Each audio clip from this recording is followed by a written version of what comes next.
So, John and Kate Plus 8 was a show that premiered sometime around 2007. It followed John and Kate Gosselin and the journey of their, I think they had sextuplets and 2 other kids, 8 kids. And listen, this show went on for so many seasons following their lives. And I'm gonna be frank with you guys. You know what it was? Well, one, it was family friendly, nice, perfect show. They were cooperative. The kids, they're not gonna say no to mom, right? And I mean, on top of that, what does it get? Sponsors.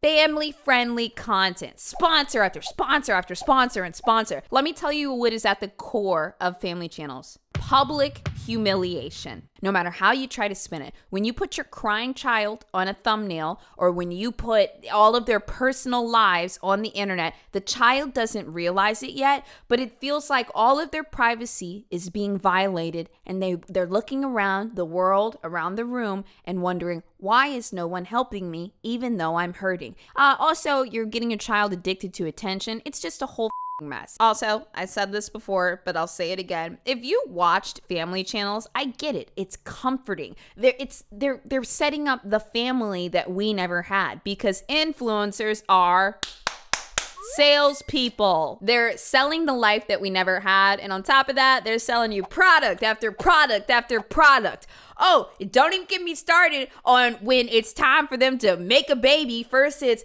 we're doing something. we're having a baby. Oh, here's all the problems with my 6th pregnancy that I've already been through. We're having a baby shower. Oh no, there's complications with the baby. Here's the gender of the baby. It's video after video after video. It's millions and millions and millions of views. And what do they get at the end of it? A brand new actor for the channel. Mom can just birth actors that can't say no and they don't have to be paid. The family channel model is like, dude, it's really f***ed up. But on the other end, it's not the consumer's fault, because they know that they're selling the families to us that we never had. I told you guys I was going to get triggered on this one. But the one thing that I have always said is coming, is when the kid turns 18. And we haven't seen that yet with these hundreds of thousands of family channels. We have no idea what went on behind the scenes, because the kids are they're still 10, 11, 12, 13, 14. Maybe they have their own social media career and they're doing other things. But John and Kate Plus 8, the originals, those kids, oh, they're growing up and they're getting older and they're speaking out. So Colin Gosselin, one of the oldest children in John and Kate Plus 8, came out and did an interview. He may not be the oldest, but it seems like he's the bravest so far. I was in two different institutions. Scary place. I was actually 12 when I got admitted there, and then it was like I spent my 13th and 14th birthday there. Why were you there? Because your dad said you shouldn't have been there. You know, I came to the conclusion that everybody has their own agenda. You know, my mom had her own agenda.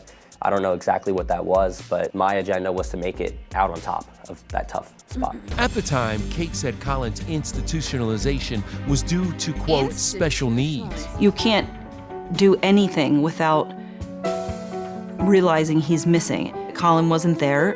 Each unique child is receiving I can almost guarantee that she institutionalized the child because he just didn't do what she said. It's a punishment. exactly what they need. Your mom said Colin has special needs. There's a fairly fluid diagnosis of what those needs are. This has been a struggle we've had for a very long time, and it's one I've dealt with on my own. I felt very alone in this. By the same token, it's not something that has only impacted me or him. Our entire family has been impacted. When you hear that, what do you think? Oh my God. It's unfortunate that that's how my mom, phrased me as a person.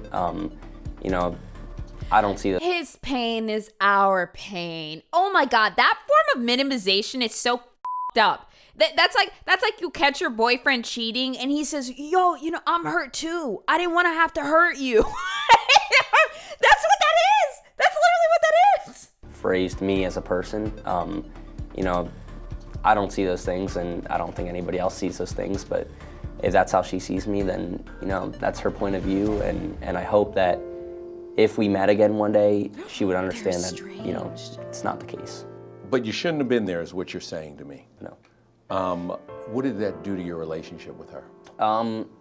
after being there, I didn't have a relationship with her. Even before that, I don't think we had much of a relationship, and I think that just kept tearing it even more down. Colin told me he was finally able to leave the institution after writing John this gut-wrenching letter begging for help. Quote, "You're my dad, my savior. Please help me. I'm counting on you to get me out of here. Daddy, I love you." You wrote a note to your dad. As a matter of fact, you might have even written it in crayon, and you asked him for help. Dear Dad, I'm not trying to trick you, but I still love you. I told Mom I want to live with out you. of that place. Right. What was going on? I was in a dark place mentally. I think being in a place like that does more damage Please than, help me. than it Let helps me you. meet Colin. I'm counting on you So to get me out of I was here. hopeless, and you know, I figured out how to write to my dad, and that was kind of one thing that kind of helped me mentally figure out that there. This is the family channel parents' worst nightmare. Their child having a platform that they can't control. And they're so nearsighted that they literally think they can with the kid from 0 to 13 and then, oh, okay, I've got 5 years to make it better. And then I'm going to say, I understand. But you have created a child that feels powerlessness, that doesn't trust you, that has a lot of resentment and bottled up anger. I mean, this is also stuff that happens in normal families too, even outside of entertainment. There was a way out of there, and you know, a second chance, you know, redemption, if you would. So it gave me hope in my future for sure. Colin moved in with his dad and twin sister Hannah. In 2018, John says he was granted temporary full custody. Your mom didn't show up to the custody hearing. Did it bother you that she didn't show up? It didn't really bother me. I mean, they just gave it to my dad, and you know, she wasn't there to put her word in, so that's what happened. How has life been for you and Hannah together? Hannah, I would do anything for my sister, and I love her to death. That's so nice. Hannah, she was a big part of, you know, my emotional support. She helped me out a lot, and still does to this day. You know, she does so much for me. How is your relationship today with your dad? It's good. I would say it's like every other son. What is this music? They got a piano dude on the other end. Make it happy now. And dad, I mean, we butt heads a lot. It's just pretty normal. Sadly, Colin's relationship with Kate and his 6 other siblings remains estranged, but he is hopeful that eventually it can be rebuilt. It's a mommy and a baby bear. It's supposed to be me and you. Oh, well, where's everybody else? If there's a message you could send to your mom, what would you say to her? It's unfortunate that we didn't have a relationship.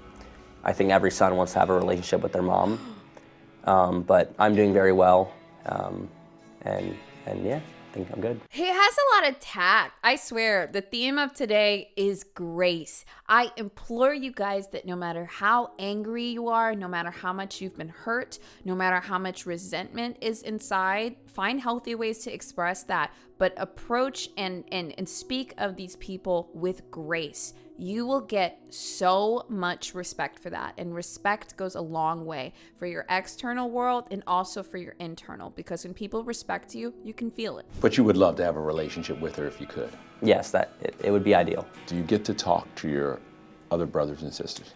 No, I have not spoken with my siblings in probably like 5 or 6 years now, and it's tough. You know, I would love to have a relationship with them. I would love, you know, for us to one day come together, you know, have dinner together, talk, you know, just have the relationship and catch up on the things that we lost, the time that we lost. Do you want to send a message to them? Because I'm sure they'll see this. I love my siblings. I mean, you know, I love them to death. You know, Dude, he they're has the only- way more poise than I would have. Sorry. No, I get it. There's nothing like the If bond. I've been exploited on TV for my entire life and then my mom tried to institutionalize me, my life wasn't that far off from that. Between brothers and sisters.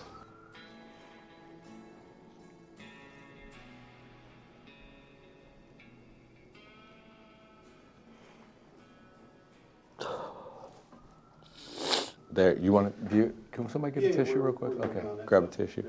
Don't want to smudge the makeup. There is no shame in loving your siblings, not at all.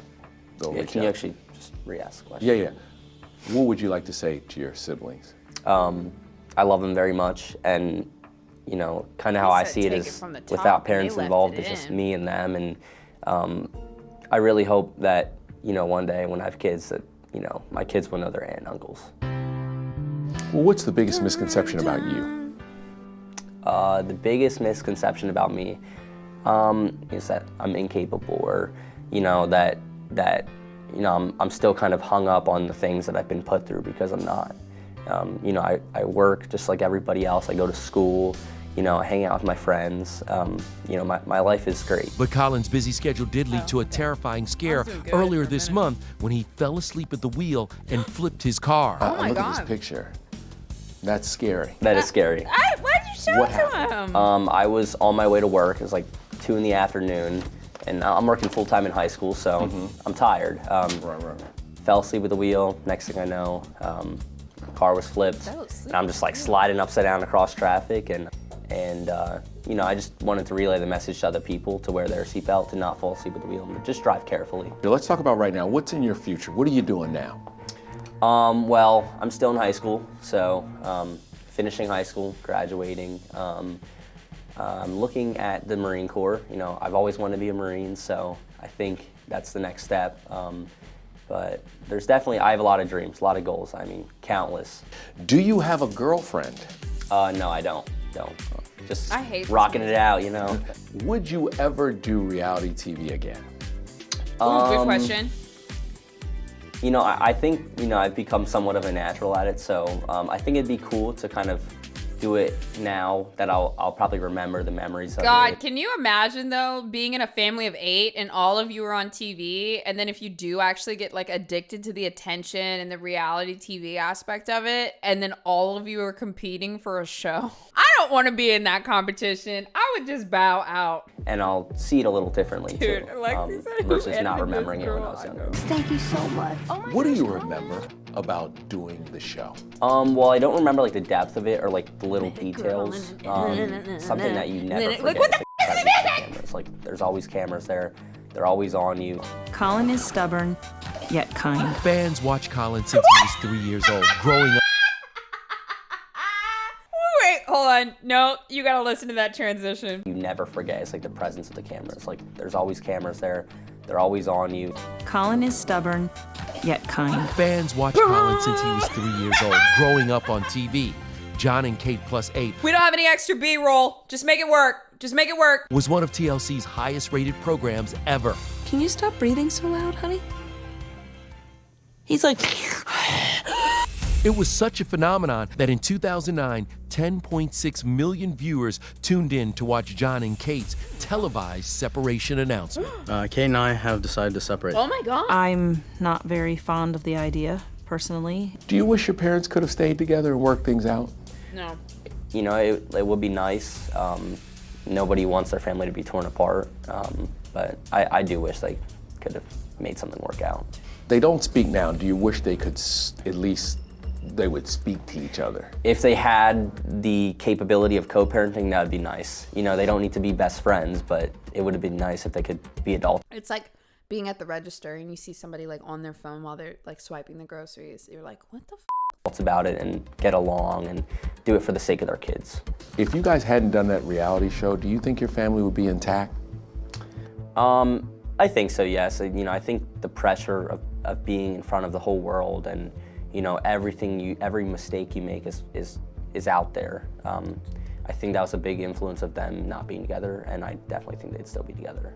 So John and Kate Plus 8 basically ruined your family. I think so, in my opinion. Yeah. You know what? Honestly, good on him for speaking out, but I wanted more blood. No. Hold on. Stop. I do think that everyone should be more graceful. I'm having a polarizing emotion right now. I would love to see him just go for the jugular. Just, you know, I would personally prefer that, but I feel like he's been through enough and he should exercise grace, as should you.